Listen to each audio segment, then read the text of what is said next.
स्वामी आपल्या एका चरित्रात म्हणतात की तू उपवास कर किंवा नको करूस, मर्जी तुझी. जिभेवर ताबा नाही जमला तरी चालेल, पण तुझ्या मोहांवर मात्र मिळव विजय. बघ तुला जमतं का? तू मठात रोज जा किंवा नको जाऊस, इच्छा तुझी. तिथे नमस्कार केला नाहीच तरी चालेल, पण तुझ्या अहंकारावर मात्र मात कर. बघ तुला जमतं का?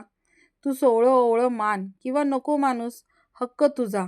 ते सर्व मानलं नाहीच तरी चालेल, पण तुझे आचार मात्र ठेव पवित्र. बघ तुला जमतं का?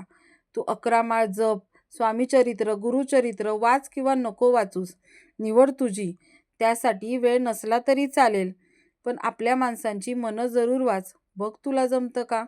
तू स्वामी दरबारात सेवेला ये किंवा नको येऊस, आवड तुझी. त्यासाठी सवड नसली तरी चालेल, पण सेवेत असलेल्या भक्तांमध्ये स्वामी पाहायला नक्की शिक. बघ तुला जमतं का? नको शोधू तू मला स्वामी दरबारी, मी तुझ्या शेजारीच आहे. शोधून बघ तुला मी दिसतोय का? श्री स्वामी समर्थ.